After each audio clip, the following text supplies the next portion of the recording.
സ്തോത്രം. ഹല്ലേലൂയ. വചനം പറയുന്നത് റോമലേഖനത്തിൽ ഞാൻ വായിക്കുന്നത്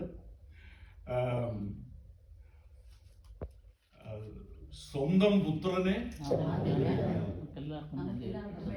ആദരിക്കാതെ നമുക്കെല്ലാവർക്കും വേണ്ടി ഏൽപ്പിച്ചു തന്നവൻ അവനോട് കൂടെ ശകലം ശകലം എന്താണ് ഈ സകലം എന്ന് പറഞ്ഞാല്? എന്താണ് ഈ സകലം എന്ന് പറഞ്ഞാല്? സ്വർഗ്ഗം ഉൾപ്പെടെ അവനോട് കൂടെ സകലതും നൽകാതിരിക്കുമോ? ഇവ നമ്മുടെ ആത്മാവ് കൊണ്ട് നമ്മൾ എങ്കിലും നമുക്ക് ഇതിന്റെ അർത്ഥം മനസ്സിലാക്കുമേ. ഹല്ലേലൂയ. സ്വന്തം പുത്രനെ ആദരിക്കാതെ നമുക്കെല്ലാവർക്കും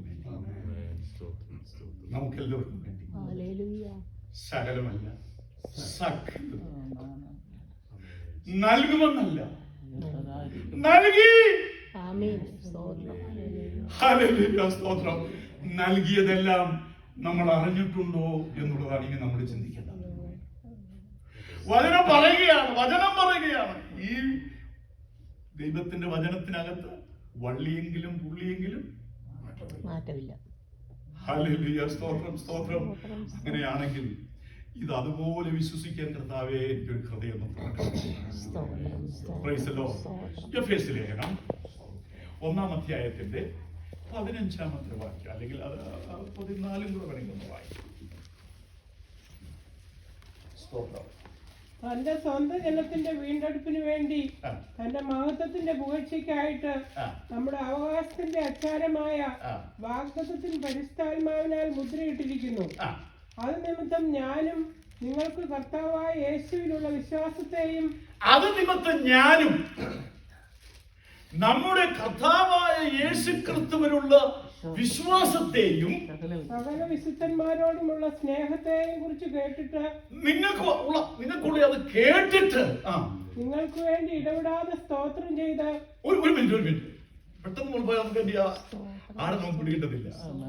പൗലോസ് പറയുകയാണ്, ഞാൻ നിങ്ങളെ കുറിച്ച് കേട്ടു. സ്തോത്രം.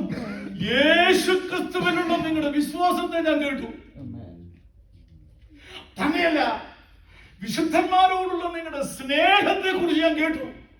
കേട്ട ആ നിമിഷം തുടങ്ങി ഞാൻ നിങ്ങൾക്ക് വേണ്ടി ദൈവസന്നിധിയിൽ പ്രാർത്ഥിക്കുകയാണ്.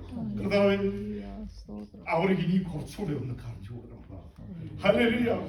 അവർ നിന്നെ കാണുവാനുള്ള ഒരു ഭാഗ്യം അവർക്ക് കൊടുത്തില്ല. അത് ഏറ്റവും വലിയ ഭാഗ്യമാണ്. അത് ഏറ്റവും വലിയ ഭാഗ്യം എന്ന് പറഞ്ഞു കഴിഞ്ഞാൽ കർത്താവിനെ ഒന്ന് കാണുവാനുള്ള ഭാഗ്യമാണ്. അതവർ കിട്ടി.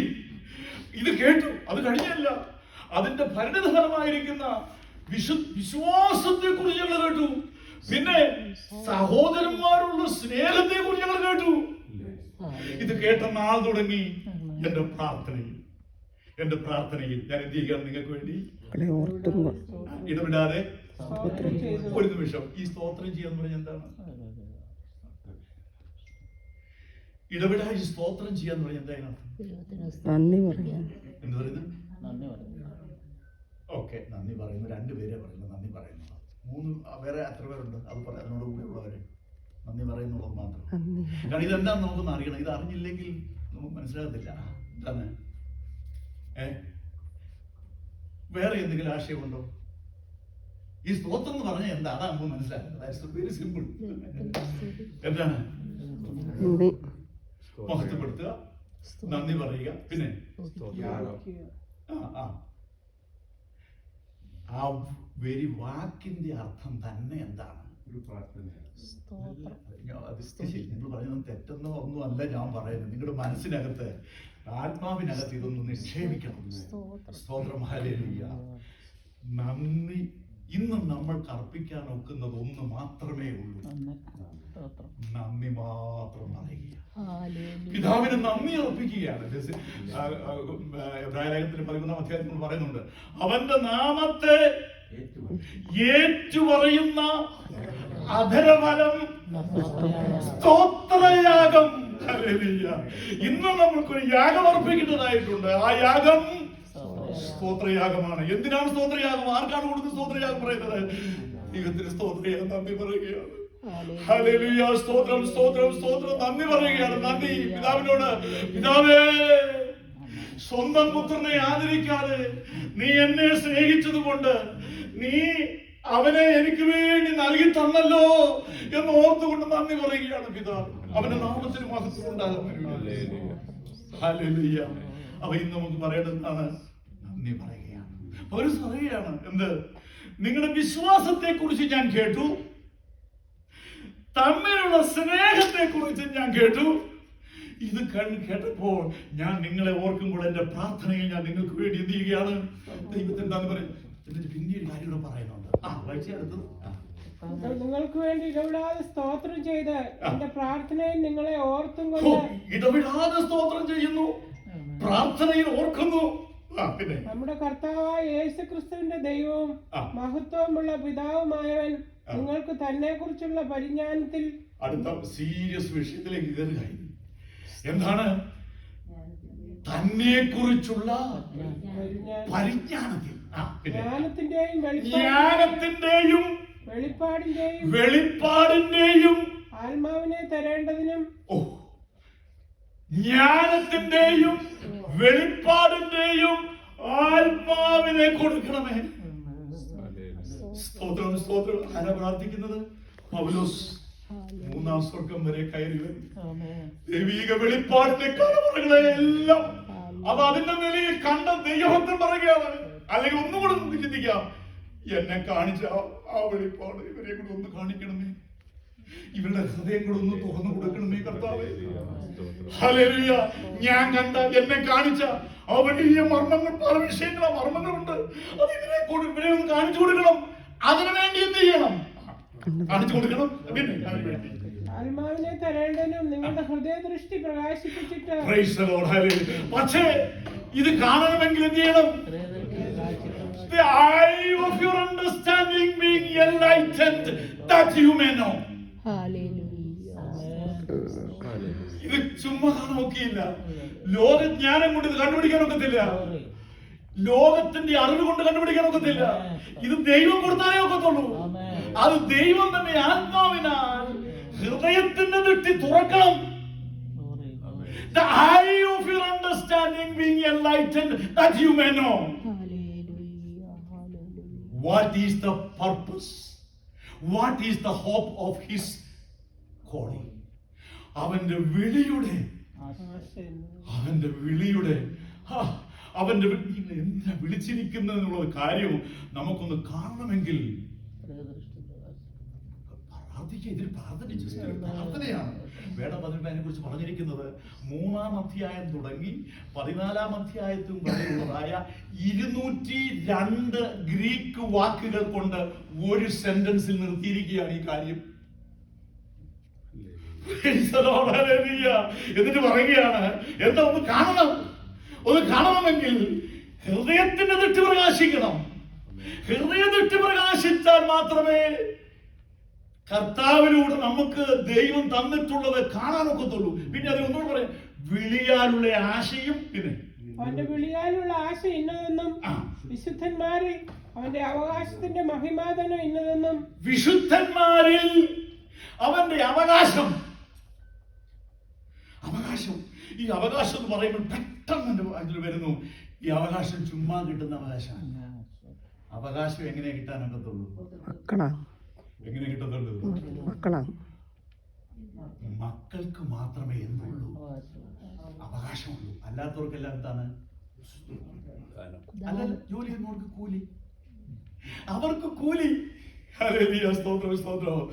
പഴയ നിയമത്തിലുള്ള സകല പുള്ളികൾ കൂലി മേടിച്ച് കിട്ടിപ്പോകുന്നവരാണ്. എന്നാൽ പുതിയ നിയമത്തിലുള്ള തന്നെ അവരെ എന്താക്കിയിരിക്കുന്നു? മക്കൾക്കാണ് എന്തുള്ളത്? അവകാശം. മക്കൾക്കുള്ളതാണ്. അവനെ കൈക്കൊണ്ട് അത് വരുന്നതിന് മുമ്പായിട്ട് തലത്തിൽ വായിച്ചതിന് മുഖത്തിലേക്ക് കടന്നു വായിച്ചു. അപ്പൊ രണ്ടാമത്തെ കാര്യം എന്താണ്? നിങ്ങളെ എന്തിനാ വിളിച്ചേക്കുന്നുള്ള കാര്യം ഒന്ന് വിളിക്കണം. പത്രസൂക്തൻ പറയുന്നത് അന്ധകാരത്തിൽ നിന്നും അത്ഭുത പ്രകാശത്തിലേക്ക് വിളിച്ചിരിക്കുന്നവന്റെ സൽഗുണങ്ങളെ ഘോഷിപ്പാൻ തിരഞ്ഞെടുക്കപ്പെട്ടിരിക്കുന്ന ജാതിയും രാജകീയ പുരോഹിതവർഗവുമാണ് നിങ്ങൾ. ഈ പുള്ളികളൊന്നുമല്ല. നമ്മൾ ഉദ്ദേശിക്കുന്ന ആളല്ല നമ്മള്. ദൈവത്തിന്റെ പുള്ളിയുടെ ആളുകളിലേക്ക് നമ്മൾ ഇറങ്ങിച്ചെല്ലുമ്പോൾ നമ്മളെ കുറിച്ചുള്ള ദൈവത്തിന്റെ ആ കരുതൽ എന്താണ്! നമ്മൾ എത്ര ശ്രേഷ്ഠന്മാരാണോ! എന്നെ കരുതുവാൻ, എന്നെ സ്നേഹിക്കാൻ, ഇത്രത്തോളം എന്നെ കൊണ്ടുവരുവാൻ ഞാൻ എന്തുള്ളൂ! ഇത്രമാത്രം സ്നേഹം എനിക്ക് തരാൻ നീ എന്നിൽ എന്തുള്ളു കർത്താവേ എന്നാണ് ഒരു ചോദിച്ചു കഴിയുമ്പോഴത്തേനും അവർക്ക് മനസ്സിലാക്കുന്ന ആത്മാവ് ആ വിഷയങ്ങളിലേക്ക് നയിച്ചു കൊണ്ടുപോവുകയാണ്. അതെ, പിന്നെ എന്താണ്? ഒന്ന് ആശ, രണ്ട് വിശുദ്ധന്മാരുടെ അവകാശം. പത്രോസ് പറയുന്നത് എന്ത്? ക്ഷയവും മാലിന്യവും വാട്ടവും ഒന്നുമില്ലാത്ത ഒരവകാശത്തിനായിട്ട് തന്നെ നിങ്ങളെ എന്തിരിക്കുകയാണ്. കാരണം എന്റെ കുഞ്ഞുങ്ങൾക്ക് കൊടുക്കണമെങ്കിൽ ജന്മത്തിലൂടെ മാത്രമേ കൊടുക്കാൻ ഒക്കത്തുള്ളൂ. ജന്മത്തിലൂടെ കൊടുക്കാൻ ഒക്കത്തുള്ളൂ. വീട്ടിൽ മകനായി ജനിക്കണം എങ്കിലേ കൊടുക്കാൻ ഒക്കത്തുള്ളൂ. അതിനുവേണ്ടി, ഈ അവകാശത്തിന് വേണ്ടി ദൈവം എന്തിരിക്കുകയാണ്. ഇതൊന്നും കാണണം. ഇതൊക്കെ കണ്ടില്ലെങ്കിൽ ക്രിസ്ത്യ ജീവിതം പെട്ടെന്ന് പാടിപ്പോകും. ആരെയാണ് വിശ്വസിച്ചിരിക്കുന്നത്? ഞാൻ എന്ത് ചെയ്യുന്നു? എന്റെ കൊച്ചുനാൾ എനിക്ക് ഈ ഒരു വാക്യം, ഈ വാക്യങ്ങളൊന്നും അറിയത്തില്ലായിരുന്നു.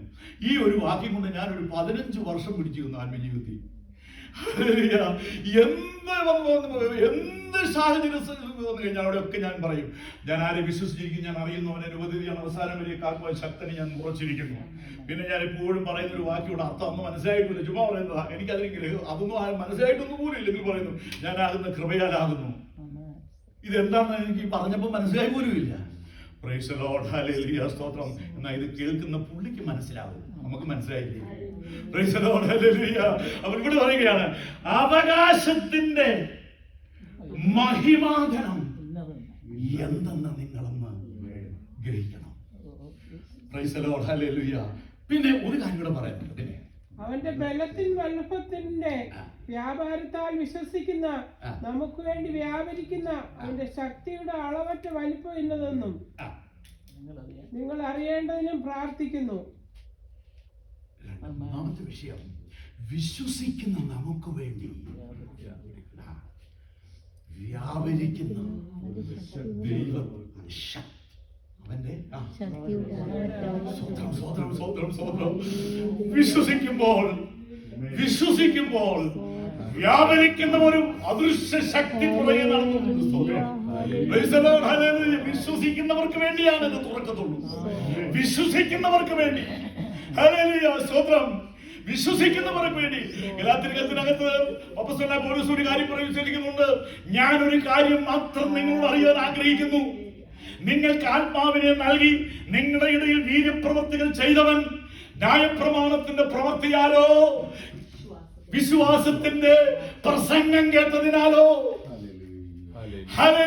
വിശ്വസിക്കുന്ന നമുക്ക് വേണ്ടി വ്യാപരിക്കുന്ന ഒരു അദൃശ്യമായ ദൈവത്തിന്റെ ശക്തി അതിന് താഴ്വരയിലൂടെ നടന്നുകൊണ്ടിരിക്കുകയാണ്, പോയിക്കൊണ്ടിരിക്കുകയാണ്. സ്തോത്രം.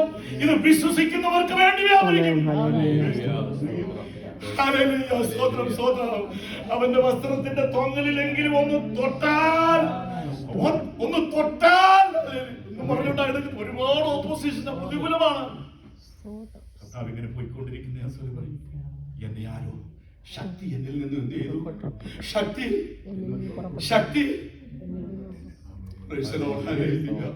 എന്നിൽ ബലത്തോടെ വ്യാപരിക്കുന്ന അവന്റെ വ്യാപാര ശക്തി കൊത്തവണ്ണം പോരാടിക്കൊണ്ട് ഞാൻ അധ്വാനിക്കുന്നു.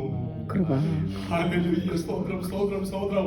ഒരു അദൃശ്യമായ ശക്തി ഹല്ലേലൂയ നമ്മളിൽ ഇങ്ങനെ വ്യാപരിച്ചുകൊണ്ടിരിക്കുന്നുണ്ട്. പക്ഷെ ഇത് റിലീസ് ആകുന്നത് വിശ്വസിക്കുമ്പോഴാണ്. ഇത് വിശ്വസിക്കുമ്പോഴാണ് ഇത് റിലീസ് ആകുന്നത്. സ്തോത്രം.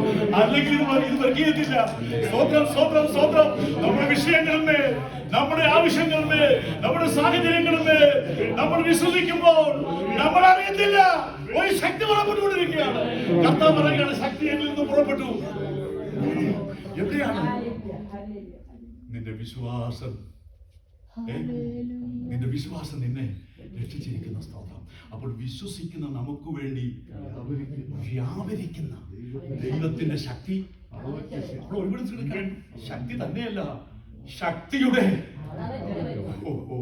ഹല്ലേലൂയ, സ്തോത്രം സ്തോത്രം, ഇല്ലാത്തതിനെ ഉള്ളതിനെ പോലെ വിളിച്ചു വരുത്തുന്ന ഹല്ലേലൂയ, സ്തോത്രം, ഉണ്ടായതൊന്നുമില്ല. ദൈവമക്കളെ, നമ്മുടെ വിഷയത്തിന് മുമ്പിൽ 1000 നല്ല വോൾട്ടേജ് അല്ല, 10,000 വോൾട്ടേജ് ഒന്നും പറഞ്ഞ പോരാ. ഹല്ലേലൂയ, വ്യാപരിക്കുന്ന ഒരു വലിയ ശക്തി നമ്മുടെ പുറകിൽ കൂടെ നമ്മളിലൂടെ വ്യാപരിച്ചുകൊണ്ടിരിക്കുന്ന ഒരു സ്തോത്രം. അത് മുത്തമാരികൾ പറഞ്ഞ ഈ അത്യന്തമായ ശക്തി, ഇത് ഞങ്ങളെ സ്വന്തമല്ല, സ്വന്തമല്ല, ഇത് ഞങ്ങളുടെ സ്വന്തമല്ല. ദൈവത്തിന്റെ ദാനമായി ഞങ്ങളുടെ മൺകൂടാരത്തിൽ അവൻ പകർന്നതാണ്. ഹല്ലേലൂയ, സ്തോത്രം സ്തോത്രം സ്തോത്രം. ദൈവം നമ്മളെ വെറുകയായി വിട്ടിട്ടില്ല മക്കളെ, ദൈവം നമ്മളെ ചുമ്മാ വിട്ടിട്ടില്ല. Price the Lord, hallelujah. കാരണം വിശ്വസിക്കുന്ന നമുക്ക് വേണ്ടി, ഹല്ലേലൂയ, സ്തോത്രം, കർത്താവ് ഇങ്ങനെ പറയുകയാണ്, ദോഷികളും പാപികളുമായിരിക്കുന്ന നിങ്ങളുടെ മക്കൾക്ക് നല്ല ദാനങ്ങൾ കൊടുക്കാൻ അറിയുന്നെങ്കിൽ സ്നേഹവാനായ പിതാവ് തന്നോട് ചോദിക്കുന്നവർക്ക് പരിശുദ്ധാത്മാവിനെ അപ്പൻ ചോദിച്ചാൽ മീന് ചോദിച്ചാൽ പാമ്പിനെ കൊടുക്കും, കൊടുക്കും. നിങ്ങൾക്ക് അറിയാമെങ്കിൽ നമ്മള് കർത്താവിനോട് ചോദിക്കുമ്പോൾ നമുക്ക് തരുന്നത് അപ്പവും മീനും വീടും കാറും ഇതൊന്നുമല്ല തരുന്നേ. എന്ത് ചെയ്യുന്നു? ഇതിനെ എല്ലാം വഹിക്കാൻ കഴിയുന്ന പരിശുദ്ധാത്മാവിന്റെ ശക്തിയാണ് തരുന്നത്. സ്തോത്രം സ്തോത്രം. അപ്പോ മീനും മുട്ടേ ഇതല്ല, അതല്ല, ഓരോന്നോരും തന്നെ ചോദിക്കുന്നത്. ഇത് എല്ലാം വാങ്ങുവാൻ കഴിയുന്നതായ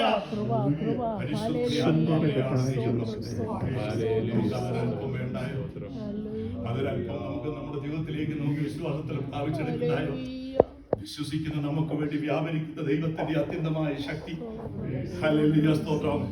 ഇത്രയും കാര്യം പറഞ്ഞു കഴിഞ്ഞതിനു ശേഷം ഇത് പറയുന്നതിന് മുമ്പുണ്ടായിരുന്ന വാക്യങ്ങളിലേക്ക് നമ്മൾ ഫൗണ്ടേഷനിലായിട്ട് നമ്മൾ കടന്നു വരുന്നത്.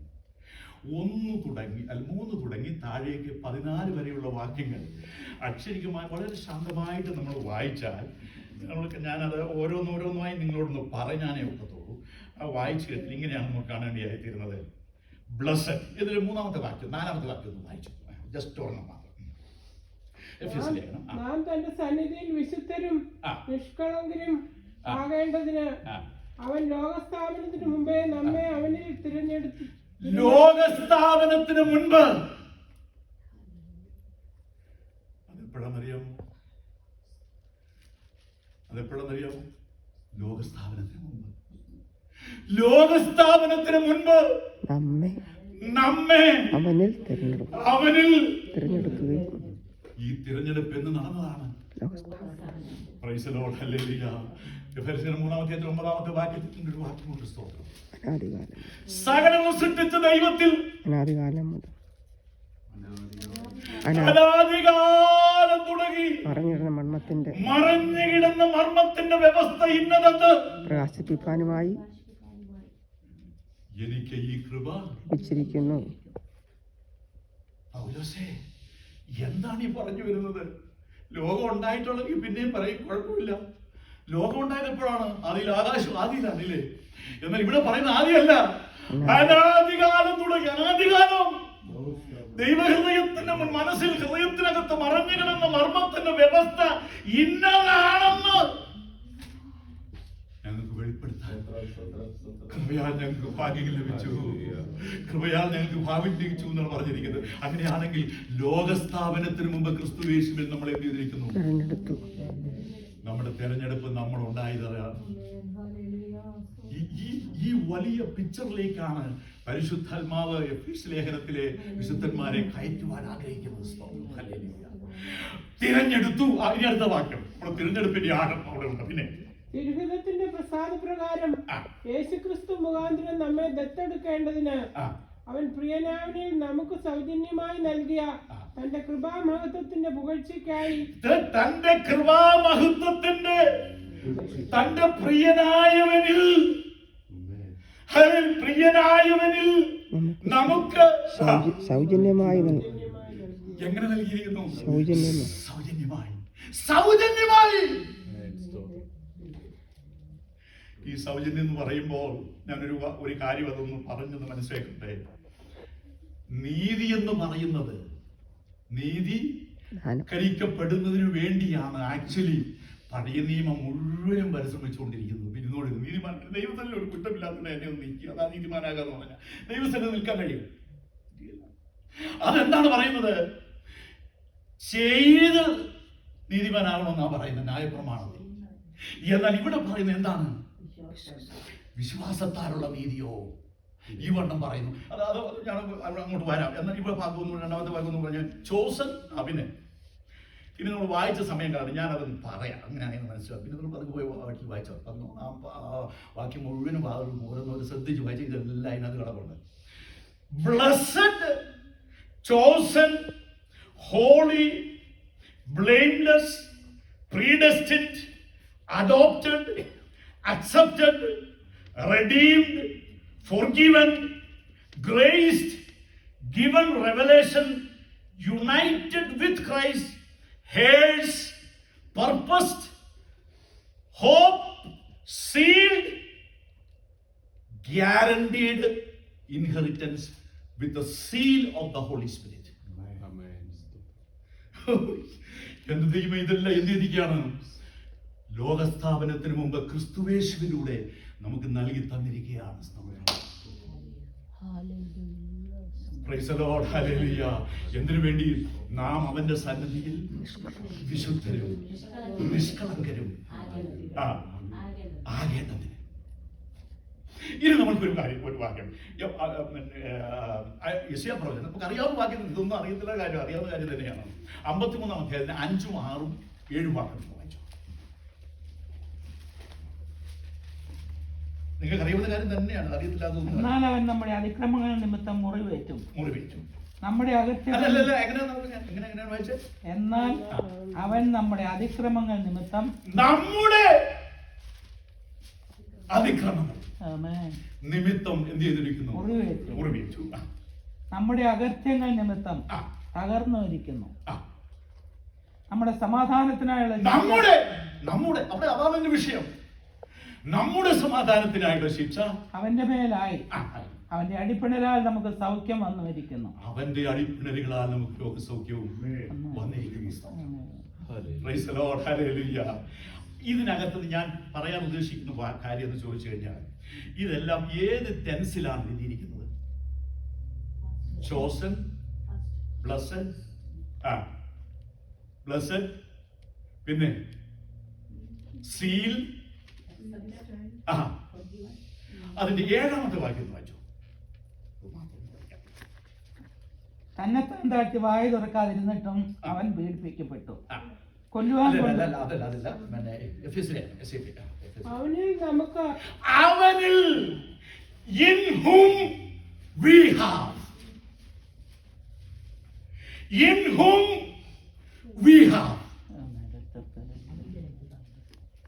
in whom അവനിൽ നമുക്ക് ഉണ്ട്. അവനിൽ നമുക്കുണ്ട്. അവനിൽ in whom we are നാം ആകുന്നു. പുതിയ നിയമമാണ് ഇത് മുഴുവനും നമുക്ക് കാണുവാൻ ഇടയായി. നമ്മുടെ ഇത് നമ്മൾ വായിക്കുമ്പോൾ പഴയ നിയമത്തിന്റെ ആ ശൈലി നമ്മൾ നോക്കുമ്പോൾ അവിടെ അത് വചനത്തിൽ നിന്ന് നമുക്കൊന്ന് വായിക്കും. റോമാലേഖനം 10:5. റോമാലേഖനം 10:5. ന്യായപ്രമാണത്താലുള്ള നീതി 3 തൊട്ട് വായിച്ചു എങ്കിൽ മൊത്തം ഒരു കാര്യം. അവർ ദൈവത്തിന്റെ നീതി അറിയാതെ സ്വന്തം നീതി സ്ഥാപിക്കാൻ അന്വേഷിച്ചുകൊണ്ട് ദൈവത്തിന്റെ നീതിക്ക് കീഴ്പ്പെട്ടില്ല. വിശ്വസിക്കുന്ന ഏവനും നീതി ലഭിപ്പാൻ ക്രിസ്തു ന്യായപ്രമാണത്തിന്റെ അവസാനമാകുന്നു. Christ is the end of the law for righteousness. Christ is the end of the law for righteousness. അപ്പോൾ ന്യായപ്രമാണം പറയുന്നത് എന്താണ്? ഇത് ചെയ്യുന്നവൻ ഇതിനാൽ ജീവിക്കുമെന്ന് പറഞ്ഞു.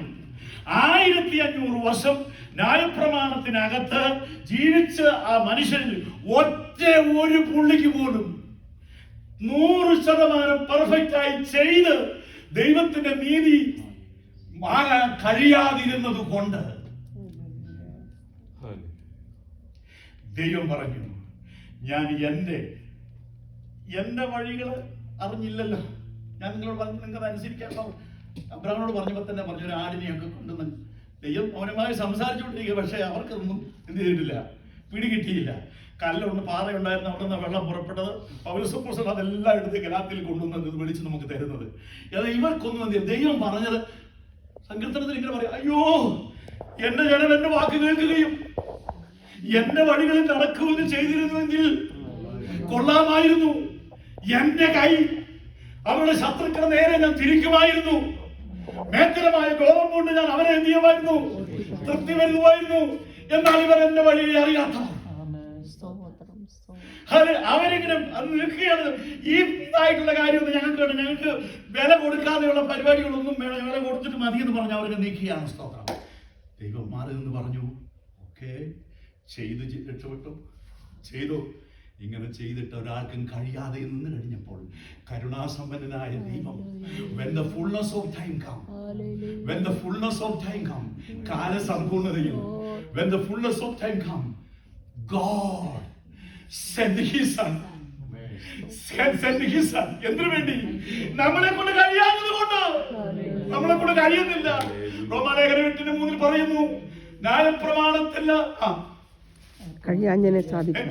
ജഡത്തിന്റെ ബലഹീനത നിമിത്തം ന്യായപ്രമാണത്തിന് കഴിയാഞ്ഞതിനെ സാധിപ്പിക്കേണ്ടതിന് ദൈവം തന്റെ പുത്രൻ അത് ഒലുവിക്കണം. ഇതുകൊണ്ട് നമ്മൾ ചേർത്ത് പിടിക്കണം, എങ്കിലും നമുക്ക് ഇതിന്റെ ആ രഹസ്യം പിടിക്കത്തുള്ളൂ.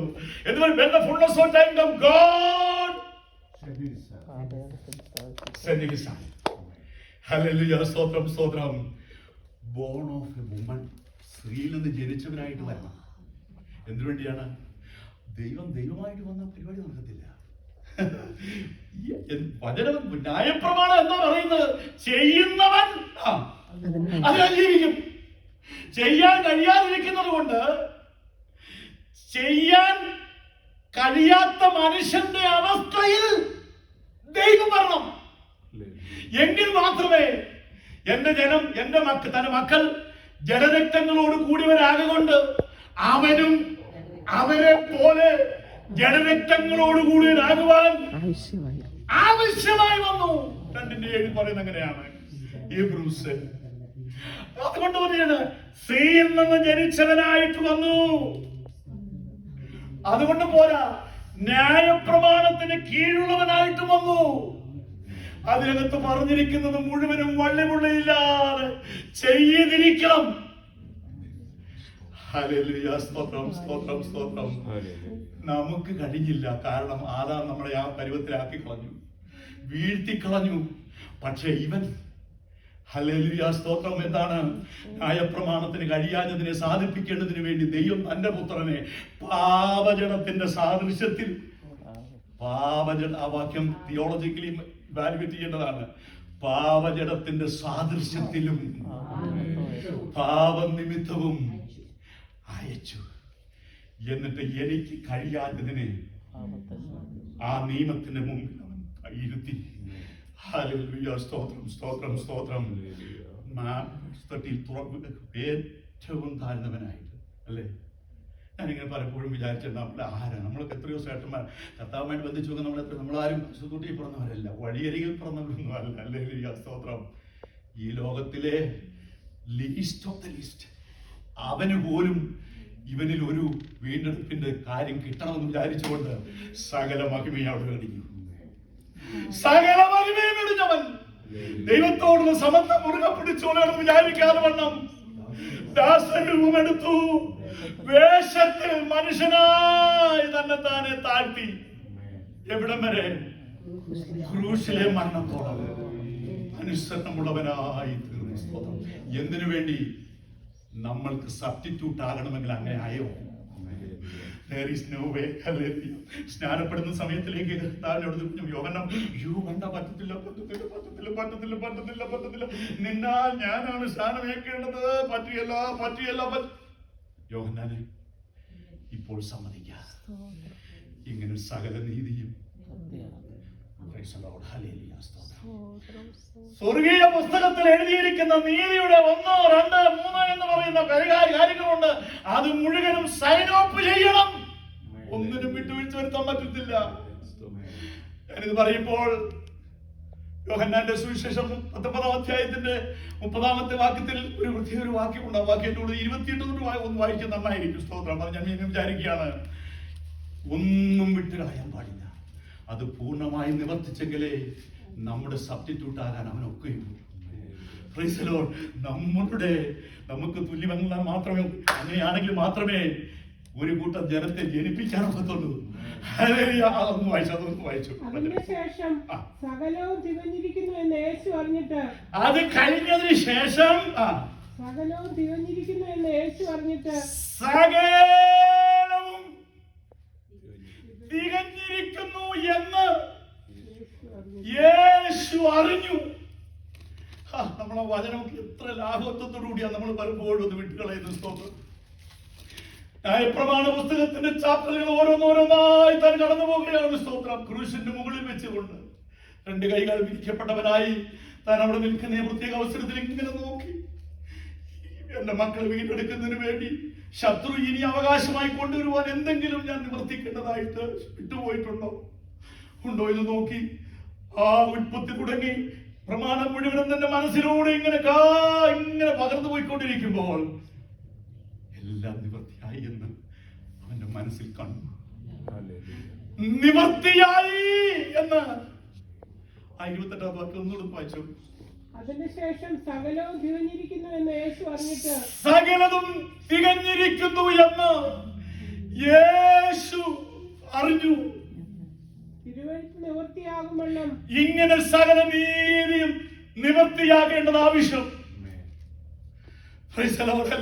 സ്തോത്രം. യേശു അറിഞ്ഞതിന് ശേഷം എന്താണ് പറഞ്ഞത്? എനിക്ക് ദാഹിക്കുന്നു. അതുവരെ കർത്താവിന് ദാഹമില്ല. പിതാവ് ഇങ്ങനൊരു വാക്യം പറയുന്നു. ഞാൻ പലപ്പോഴും വായിക്കുമ്പോൾ എന്റെ ഹൃദയം തകരാതെ എനിക്ക് ആ വാക്യം ഓർക്കാൻ പറ്റുകയില്ല. സ്തോത്രം. മാറി നിന്നതിന് ശേഷം പറയുക, പിതാവേ എനിക്ക് ചെയ്യുവാൻ നിന്ന് പ്രവൃത്തി ഞാൻ തികച്ചിരിക്കുന്നു. എന്നിട്ട് പറയുന്ന ഒരു പ്രത്യേക ഒരു വാക്യമുണ്ട്. സ്തോത്രം. ലോകസ്ഥാപനത്തിന് മുമ്പ് എനിക്ക് നിന്നിൽ ഉണ്ടായിരുന്ന മഹത്വത്തിലേക്ക് എന്നെ ഇപ്പോൾ നമ്മൾ എത്ര ലാഭത്തോടുകൂടിയാണ് ആ വാക്കുകളൊക്കെ നമ്മൾ വായിക്കാറ്. സ്തോത്രം, സ്തോത്രം, സ്തോത്രം, സ്തോത്രം. നമുക്ക് വേണ്ടി ഇത്രയും സ്നേഹിച്ചു കൊടുത്ത ദൈവത്തിന്റെ പുത്രനെ ഈ കണ്ണുകൊണ്ട് നമ്മൾ കണ്ടാൽ മാത്രമേ ഈ തലമുറ കർത്താവിന്റെ സ്നേഹത്തിൽ നിൽക്കുകയുള്ളൂ. മറ്റൊന്നു കൊടുത്താലോ നിൽക്കാൻ നിൽക്കുകയില്ല. ഹല്ലേലൂയ, സ്തോത്രം. ഇനി നമ്മൾ ഒരു വാക്യം വായിക്കും. അത് 2 കൊരിന്ത്യർ 5:21 വാക്യമാണ്. ഞാൻ മറുപ്രാവശ്യം അതിന് ഒരു പ്രാവശ്യം കൂടെ വായിച്ചിട്ടുണ്ട്, പറഞ്ഞിട്ടുണ്ട്. ഒരു സിസ്റ്റർ എന്നോട് പറഞ്ഞു, പാസ്റ്റർ എനിക്ക് ഇപ്പോഴും ആ കാര്യം മനസ്സിലായി. Thank you very much. പ്രൈസിൽ അതൊന്ന് വായിക്കുന്നു.